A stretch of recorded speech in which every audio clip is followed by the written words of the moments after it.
Hello, my name is Alexey Katalevsky. So, let's talk about the thing that changed the genre of horror, the works and the world universe of the Howard Phillips Lovecraft.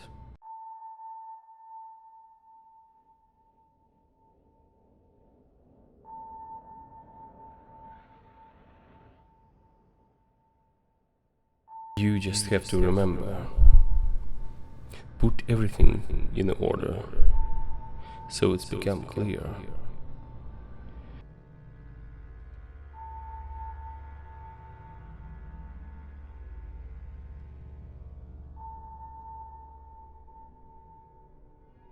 My friends have sent me a package from Russia.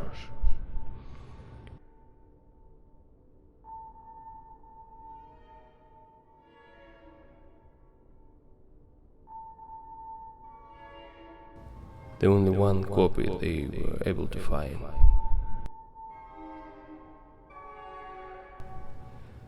It's smaller than I have imagined.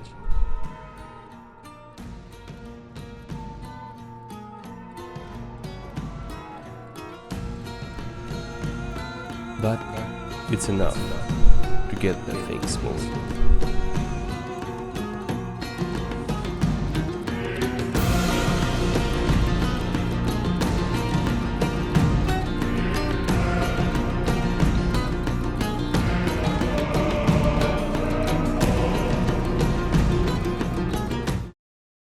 Necronomicon. Familiar word, isn't it? You must have heard it before, but didn't pay attention to it. Where does that word come from? Today I'm going to prove to you that you're already familiar with this universe, that you already heard of it and seen it. Today you're going to understand its importance to the world of literature, cinematography, and probably the rest of the world. So, let's start from the beginning. Who was the Howard Phillips Lovecraft? The boy was born in a wealthy family. He loved books, literature, medicine and astrology, and hated seafood. It's not a joke, he really despised it. And probably thanks to that fact, we see so many disgusting and repulsive images.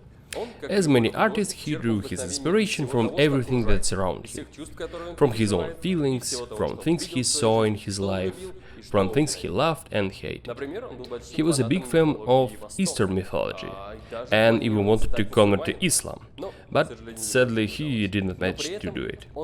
However, he borrowed his maximum amount of information from all of those stories, and created character by name is Matt Alhazred, who was the author of the Necronomicon. But we're going too far. Let's go back.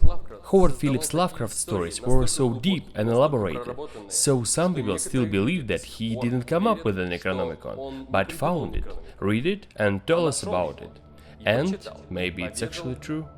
Let's find out what really the Necronomicon was. And without questioning whether it exists or not, it's a book of spells and frightful tales of what our world is really like, of the creatures that live in it, gods, monsters and other creatures beyond description. It is abound in human skin, and its pages are written in blood. So, did the Necronomicon really exist? Do you think I'm going to tell you? No, it's not that kind of show. If we will solve all the riddles, now it won't be so interesting. Lovecraft felt uncomfortable in New York. I will have two, if I were moving from one small room to another. The houses, thirds were built slightly in those days. If he imagined all the monsters, why there were a chilly presence near his house?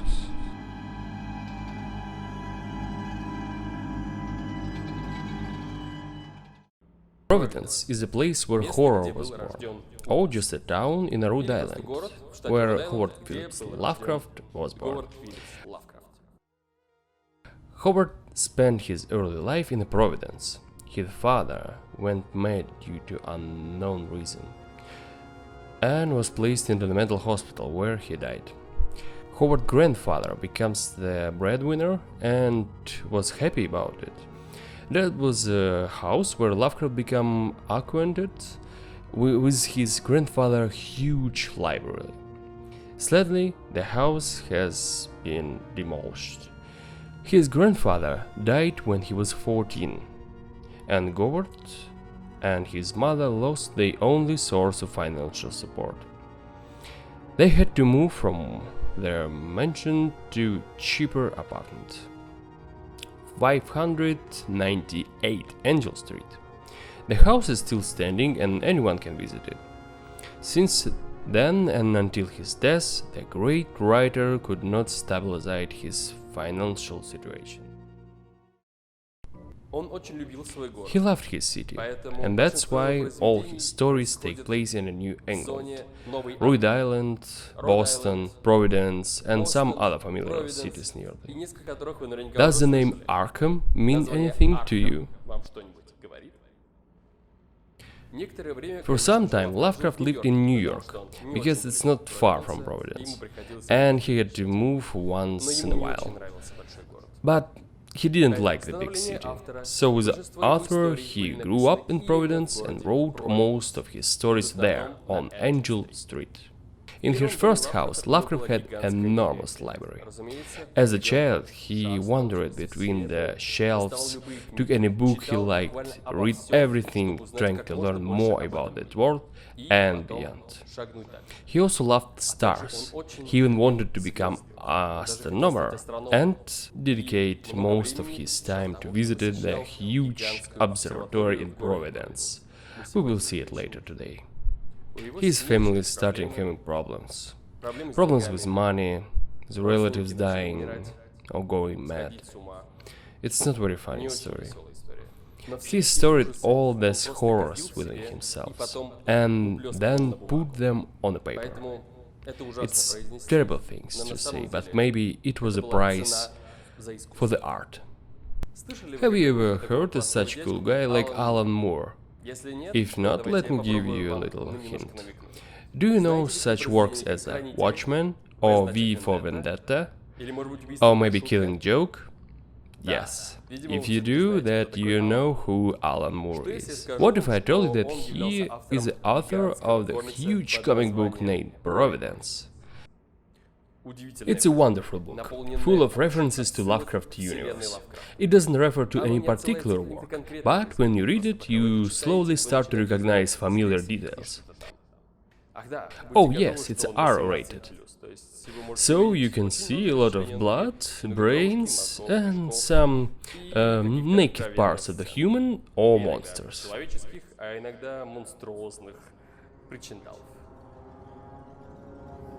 Comic books are just funny pictures for people who can't read. That's what my grandmother says. But the funny pictures with name Providence refer to places that really exist. Same address, same house. What else did the comics get right? At the time, I had a little idea what this meant, but I was sure I had to go to Providence to figure it out. So where did wonderful Providence?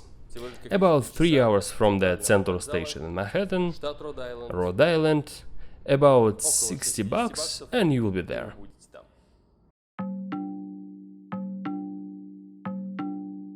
New England, mysterious Innsmouth, rainy Arkham, horrifying Dunwich. A According to the book description, there is towns must be here, and the scorched land with the colors outer space, and the hills where Yog-Sothoth conceived his two offspring. In this book I saw description of the creatures similar to those I read about in Lovecraft books. But I still couldn't understand who came first. Lovecraft, who invented Al-Hazred, the author of the Necronomicon, or Howard Phillips, who merely borrowed his characters from the Mad Ara. I needed proof, stronger than the words on paper. And by then I have already had something I found years ago.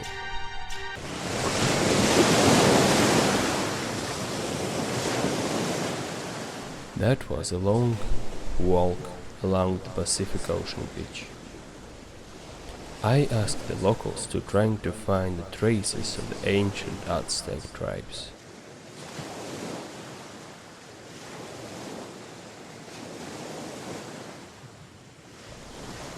But I never thought that I would find something like this.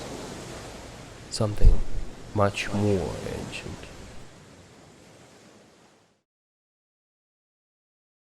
Kngluyi, Mglaf, Ktulhu, Rliecht, Mnacht, Ktagen. His house, that Cthulhu waits dreaming. Let's talk about the most famous Lovecraftian monsters.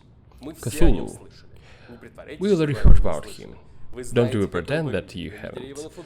You know what he looks like. You've seen him on the t-shirts, in toys, in the games, in some movies. Giant monster who looks like a human, a dragon, and a squid at the same time. He lives at the bottom of the Pacific and waits for his return.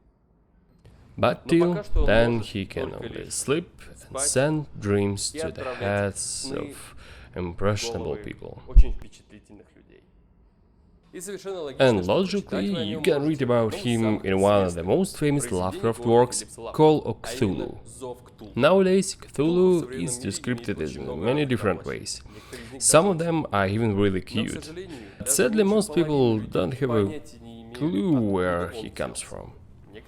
Some think that he is a part of some mythology, other that he is an internet meme, like Slenderman. But hold on, we already heard something about Necronomicon, Cthulhu and all that tentacle stuff. We've heard about it before, but couldn't remember when exactly.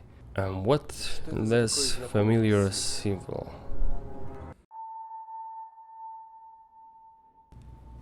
At first, I didn't believe that the book was authentic. I managed to decipher a part of it, and it led me to the familiar symbol. In many cultures, spirals symbolize life, experience. Lives go on, spirals empty the eternity. But it also looked like whirlwind, primal darkness, known as a Hastur.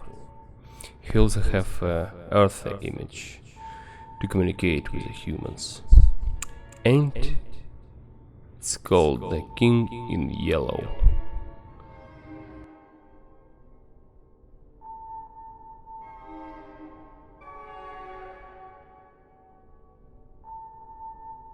The symbols on the stone of Louisiana and the symbols near the Providence Cemetery.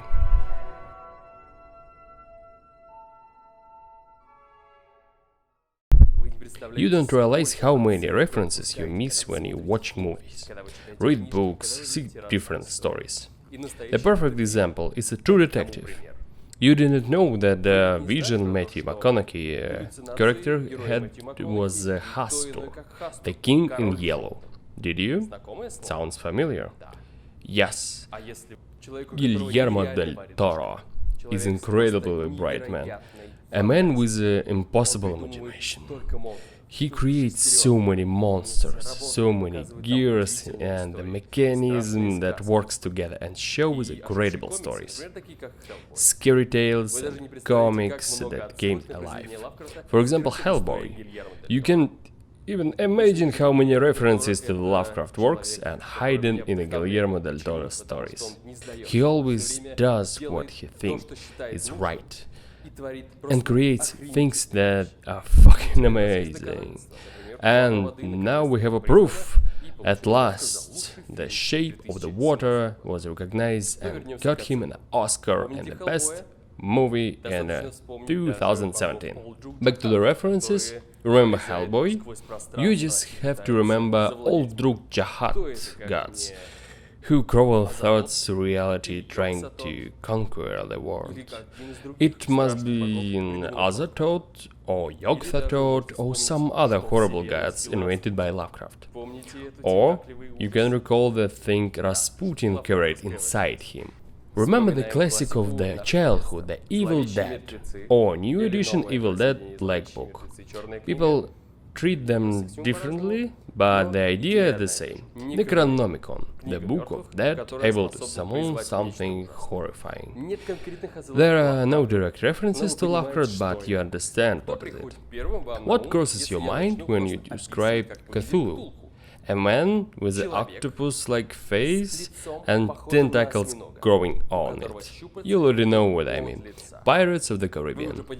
Cthulhu served as an inspiration for the character David Jones. Third, he is much smaller than Cthulhu. Damn, there was a references to Cthulhu even in South Park. Not just references, there was a Cthulhu fighting together with a Cartman, and he becomes Cartman's best friend, like at his bed. In so many movies we have seen a giant library with shelves stuffed with the books, and certainly some of them are the works of Howard Phillips Lovecraft. Of course you can say that it's not true, but let's just look at the Aquaman.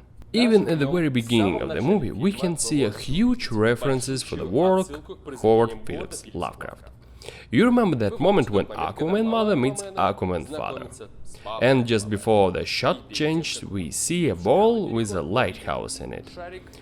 But what is it standing on? If you look closely, you can see several books, and one of them it's Dunwich Horror. You probably think that it's Dunwich Horror, it's one of that works full of fish creatures with the tentacles, fish men and stuff like that. But, surprisingly, no. There is a story about two brothers, one of them has more human in him and the other has less.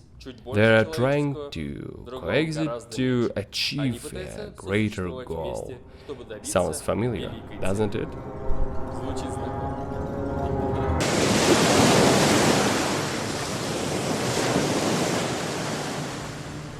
You can find a lot of interesting things by the ocean. Unlikely sailors, dead fish, dried starfish. We are used to the fact that the ocean gives us what we just take. We forget how deep it is, and we still don't understand what's going on at the very bottom. We live by the ocean, walk near it, swim, take a boat trip, trying not to think of the oppressive silence and the darkness under the water calm. So much is hiding from human eyes. We are children dancing in the angle of the bottomless abyss.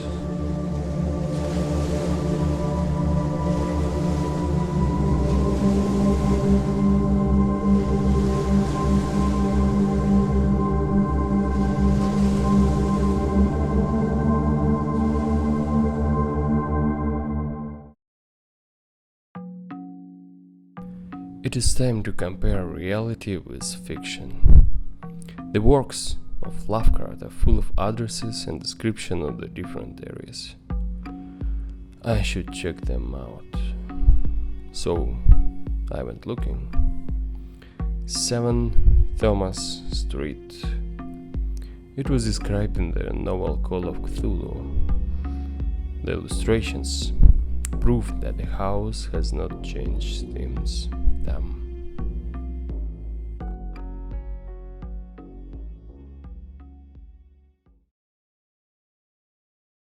Let's go deeper.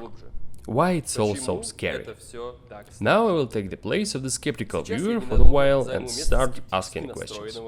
Alexei, horrors only frighten when you are immersed in the atmosphere of the horror. For example, take one of the best horror movies of all times, The Ring. We get scared because we've seen this tape too, and we are watching TV right now. And the first things, what we see as soon as the movie ends, it's a black screen from which the girl Samara can crawl out. Scary? How can the stories about the unseen gods of nowhere scare us as well as the things what you can feel in reality? Great example. And now, based on that example, I will try to explain to you what's happening. We begin with the fact that most of Lovecraft stories starts with the completely ordinary things. A person moved to an unknown city, or goes to his friend home, or just go to the work.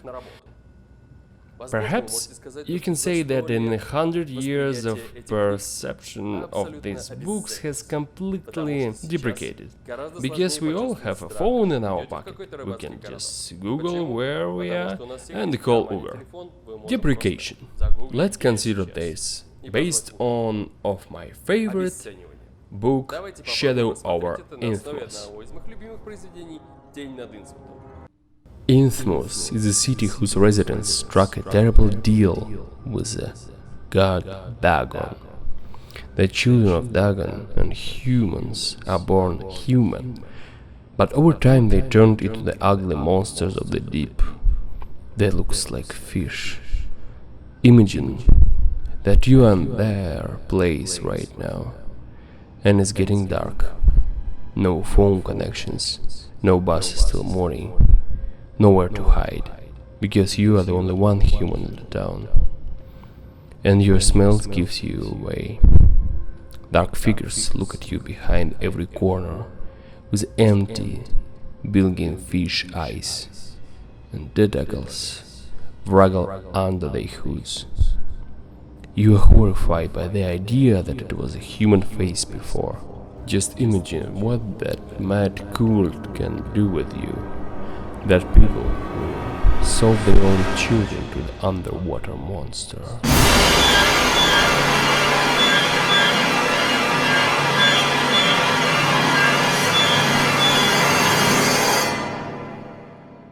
Part 2. The scale of the tragedy. How does it work? We began our story with the fact that we know the main characters. We understand his problems. It's a very personal story. But then it starts to grow. After most Lovecraft stories, you will experience several stages of accepting horror. The first, damn, it's frightening to live. The second, living is scary, but I am a very small part of this world, and nothing makes sense. And the third stage, my favorite, I'm so small that all my problems are small too. So it, you have to enjoy life, because to all just does not matter. Enjoy what you have. An observatory is a keyhole through which you can look at the universe while the universe is looked back at you. And it doesn't grin at you, curiosity, no. And not ominously preparing plans for your destruction. Reality is worse. It doesn't even notice you. The main thing about imagining something, most of Lovecraft stories sounds like they really happened, like a documentary. Take the Mountains of the Madness. The whole book looks like a logbook of the man who visited the South Pole. When you read this book, you catch yourself thinking, what if this is really a logbook that someone decides to publish? These works are unsightly realistic. Take the Blair Witch Project as an example. Why was this movie so scary when it came out? Because most people thought that it was actual student movie that was found and shown in the theaters. It was scary 15 or 20 years ago, and now it's a bit outdated. You may have noticed how many directors use that first-person perspective in the movies, and now it's not cool at all. Lovecraft wrote his book 100 years ago, and they are still scary. And such a time test shows quality of the works. So, when did I start doing this? Before Providence, before Louisiana, before Necronomicon. I can't remember. Oh yes, I was looking for some device for one of my customers. I've searched plenty museums looking for it, until I was led to the KGB Espionage Museum in New York. I have no clue how it ended up there, but I was assured that the scientist who created it died, and his colleagues trying to use the device for military purposes, disguising it as some sort of elongator. The employee of the museum will likely show how I should turn it on. Who would have thought that it still worked?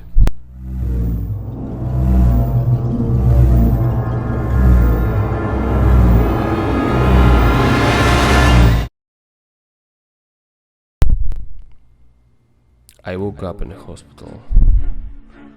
No one couldn't explain to me that bites and burns covered my body. But I met a medical worker from the Providence Institute. He had an internship there.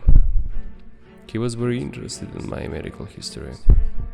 He said that he works on a similar ones with his colleagues named Herbert West, the guy who had dreamed of reviving the dead. I don't know how it worked out, but I heard he was really persistent.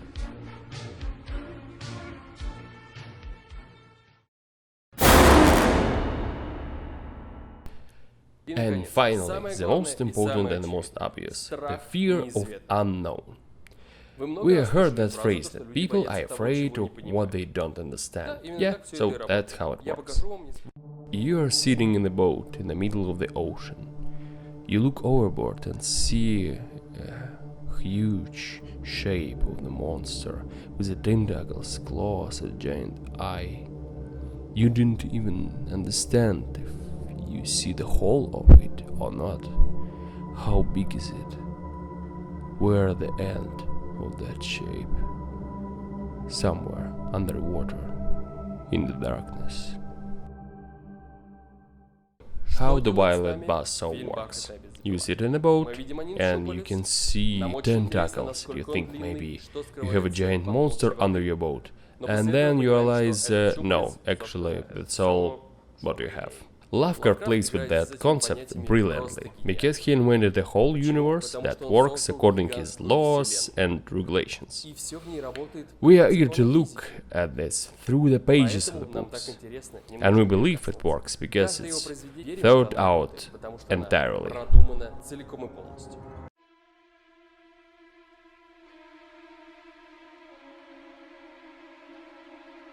I once found the logbook of the South Pole explorer.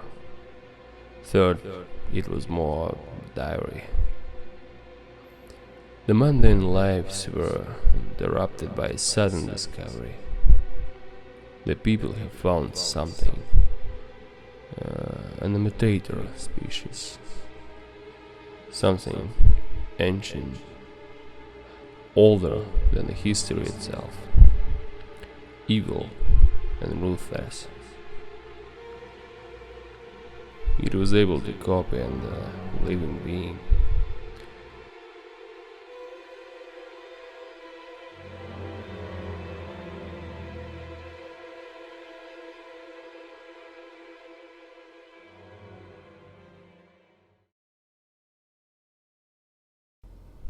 but no one ever found it any proof, as usual.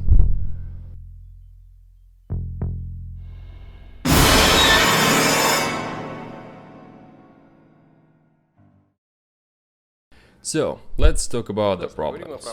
The main problem with the screen adaptations. Because today we understand that if there is a movie, then this must be popular and famous. Sadly, there are very few good screen adaptations of Lovecraft works. There can be many blockbuster movies based on Lovecraft works, because they do not work like blockbusters. I believe that the best adaptation will be the mini-series, like the recent Love, Death and Robots. Several different episodes, like short movies. I highly recommend you the series Love, Death and Robots, and especially episode 7, Beyond the Aquila Rift. It is not related to the Lovecraft works, but it has Lovecraftian spirit. I strongly recommend you it. I haven't cried during the movies for a long time, but the ending of that episode brought tears to my eyes. So let's have a look to some movies that are close to Lovecraft stories. Let's start with a student film Call of Cthulhu, which was made resemble of old movies. It's black and white, silent, and all that special effects were made by hands. Even the Pacific Ocean decoration, a puppet Cthulhu, makeup, everything is just amazing. I highly recommend you watch it. It's very easy to find in internet. 2005, Call of Cthulhu. Dagon, a film based on a story The Shadow over Innsmouth. It's not a copy of the original, but the idea is preserved. You may notice how even Spanish B-movies can show us a good story. And you can imagine how good it will be if they had a blockbuster budget. At least, you should see this movie to say, oh, that's interesting idea, I want to read about it.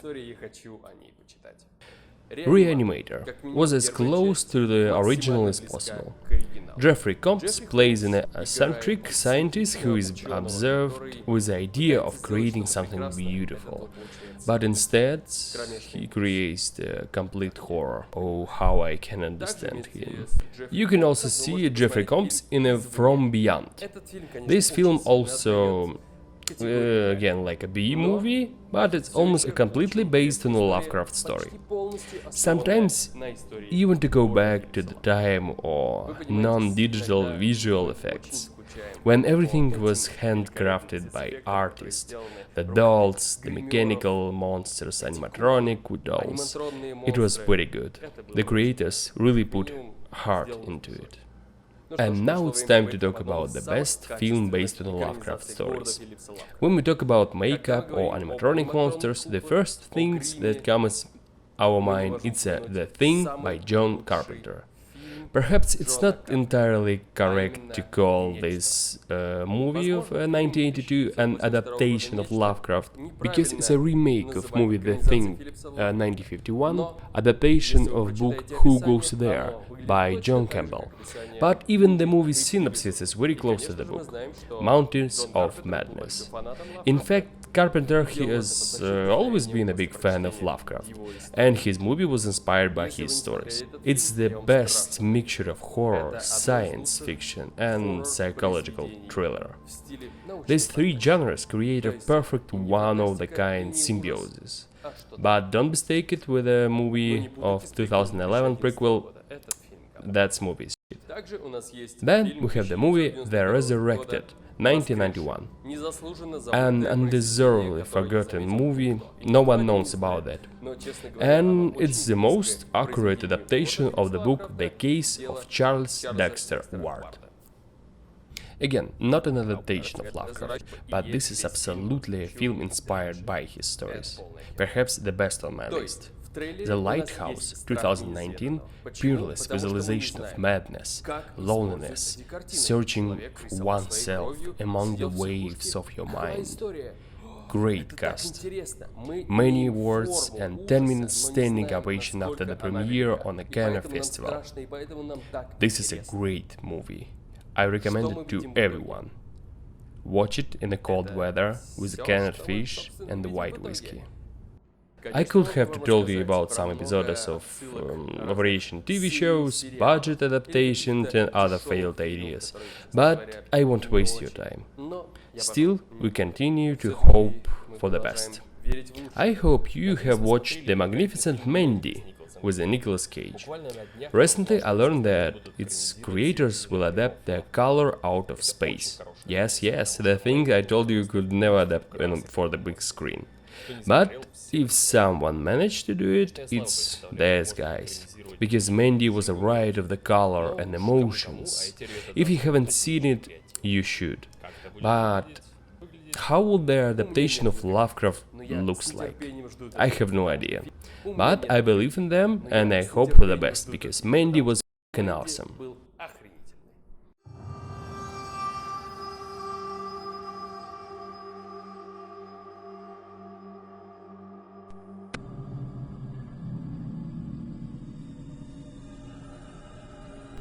I tried to find that wasteland where nothing grows anymore. By the description, it should be somewhere near Arkham City.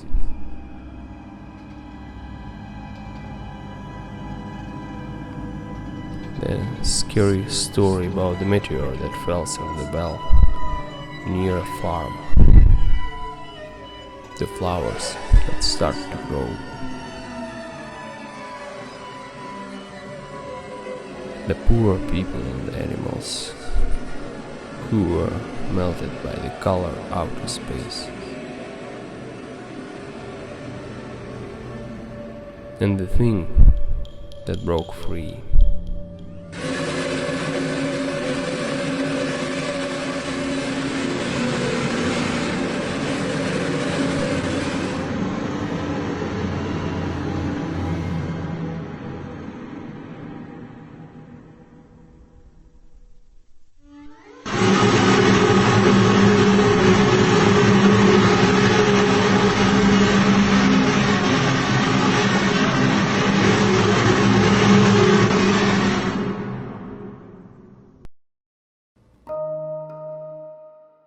The time moved on, and so did I. Some people gladly let me into their houses. Some were closed and boarded up. I tried to grab any opportunity. Maybe because of this, now I'm trying to piece together my mind. So when I got the opportunity to explore the shunned house, just for one night, I decided to sleep there as well. It was stupid of me, but also seemed stupid to believe in stories about the monsters buried in the basement, or witches coming out of the certain corners, or rats with the human faces. I was tired. I wanted to sleep, and now I don't know if I am awake.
The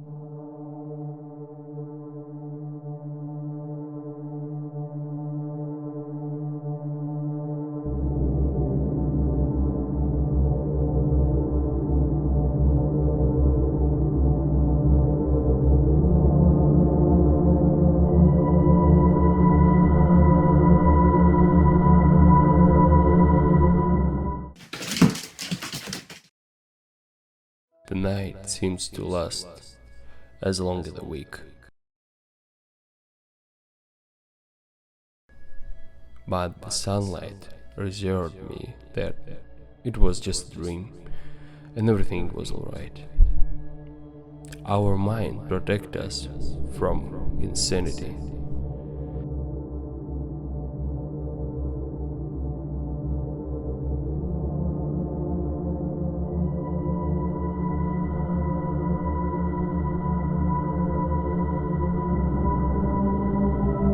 Third, I clearly remember where I put my book.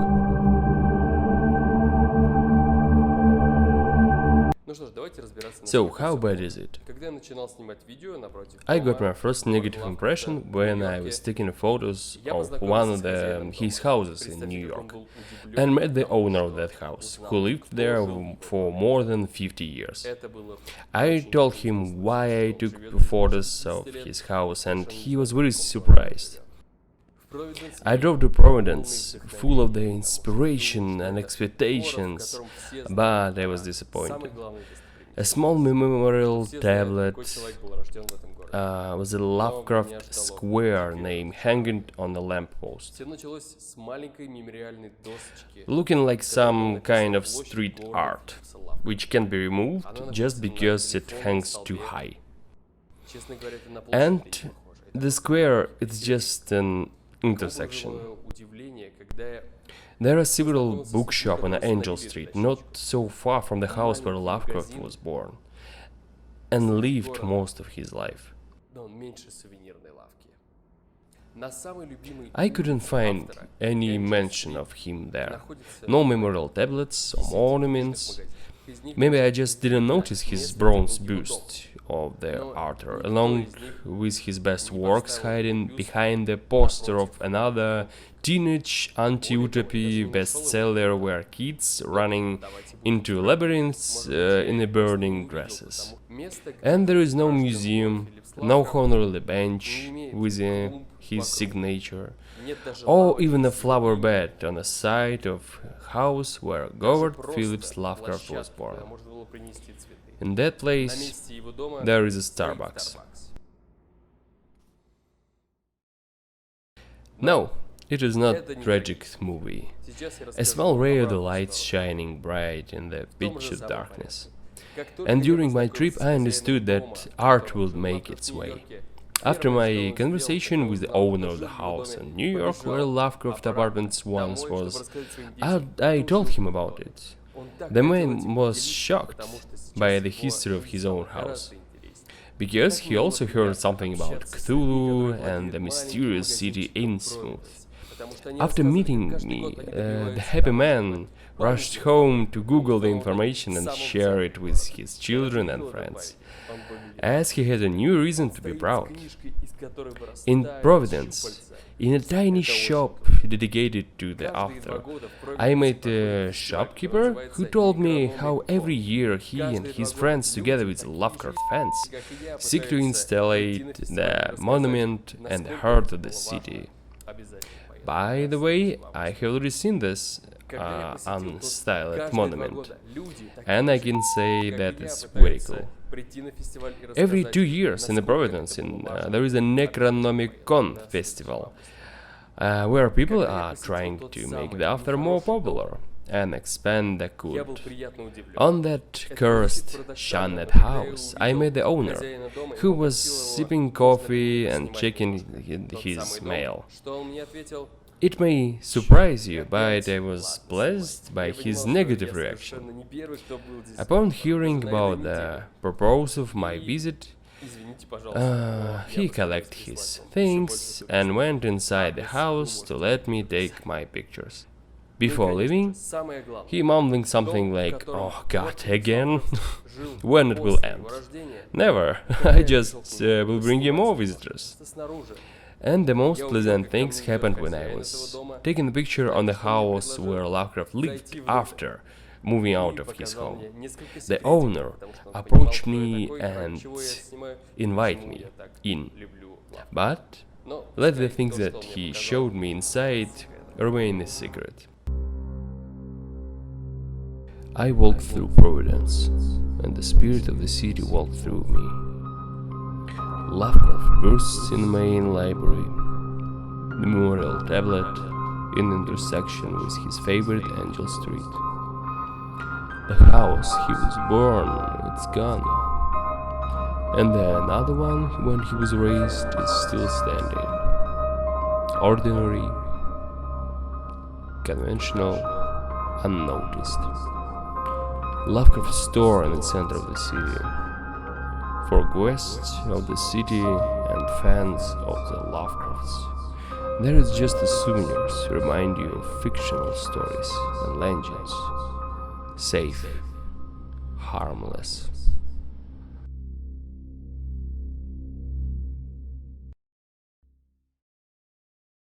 So let's draw some conclusions. Where should you start if you're really interested? In my opinion, the best way to start with the story Dagon.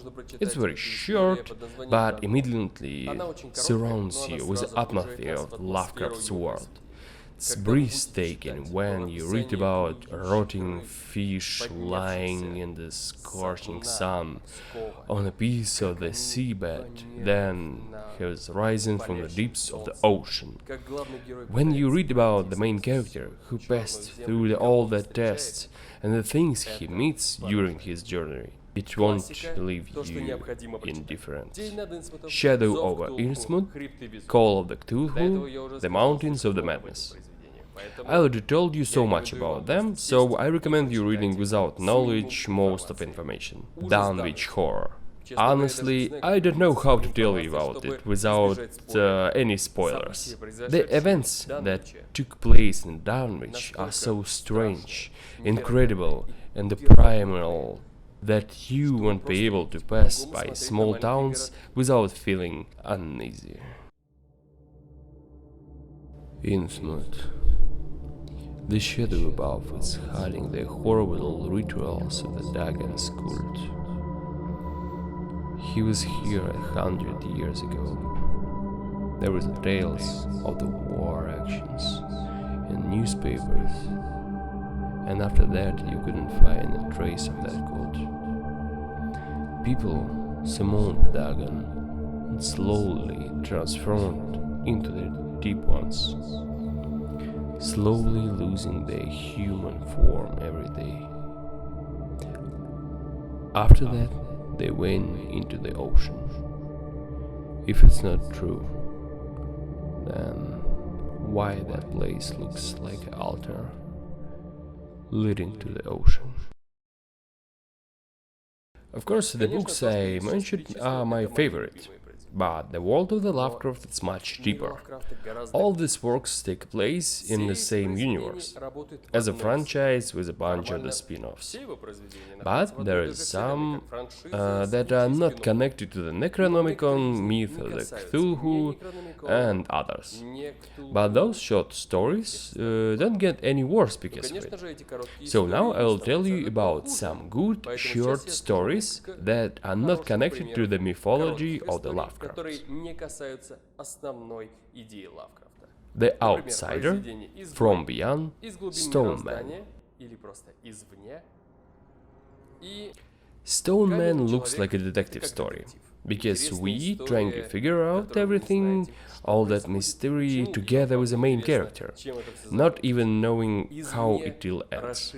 From Beyond, expand your mind. Damn, it's like literally equivalent of the LSD. The Outsider. If you don't know anything about it and no one has spoiled of the ending for you, then maybe this story will make you cry a little.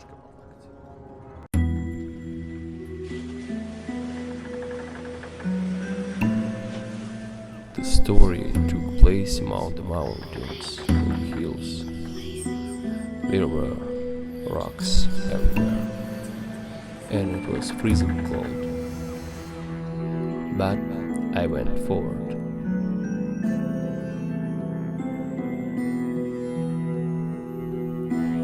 Knowing that somewhere here among the trees may lie the human remains wrapped in stone.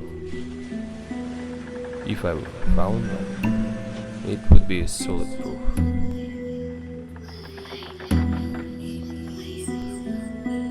In the book, people turn to the stone slowly. Maybe I can find bones or organs inside the statues.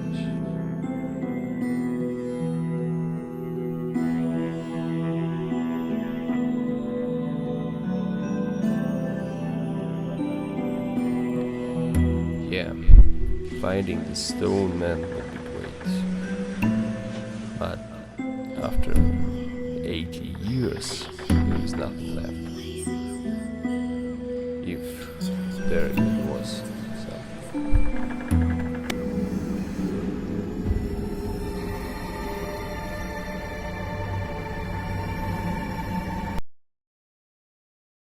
We live in a times when any shit can be popular.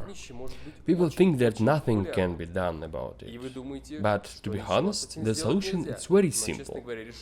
If you came to see a shitty movie, you must know that right now, somewhere in another theater, they show a good movie that just didn't have a budget for advertising. You will go and see a bad movie instead of the good one, and may say that it doesn't change the situation. But next year, you won't be able to choose between good and bad. In both theaters, there will be show the bad sequel of the film you choose to see.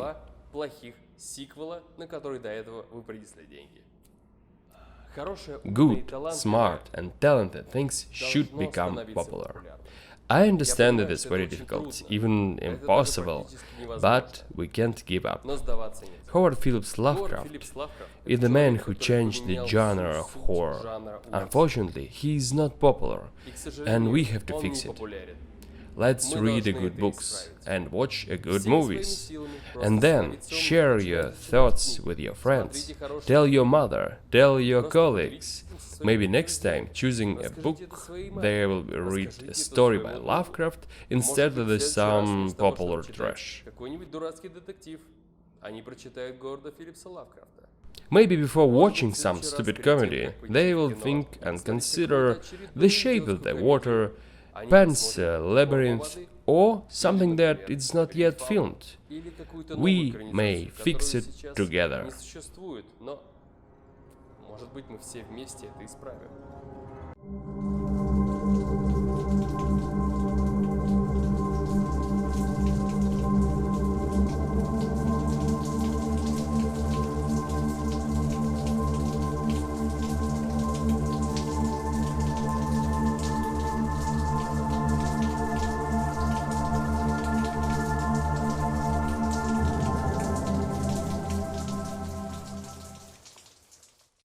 If you feel what I feel, if you want to see what I want to see, if you think like I think, join me or just support me. All the funds I receive, new acquaintances I make, your artistic work and other help that I get serve to create new interesting projects. Or they can help me to set off a new journey towards something big, mysterious and unknown. But if, like this time, only a few people will help me and resources will be limited, and I'll have no act as a lonely poor artist, so it's okay. We will continue to move forward.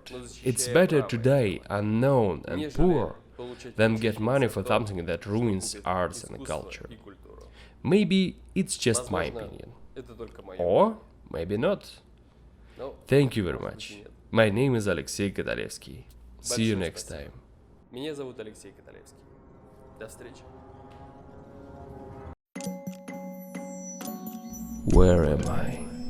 How many times have I been there?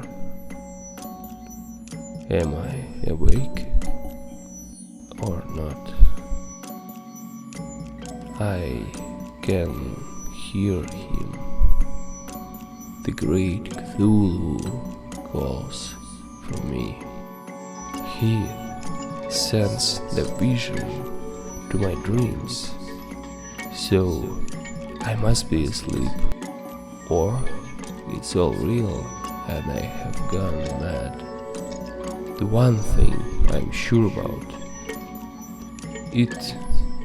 there is only one way to find out.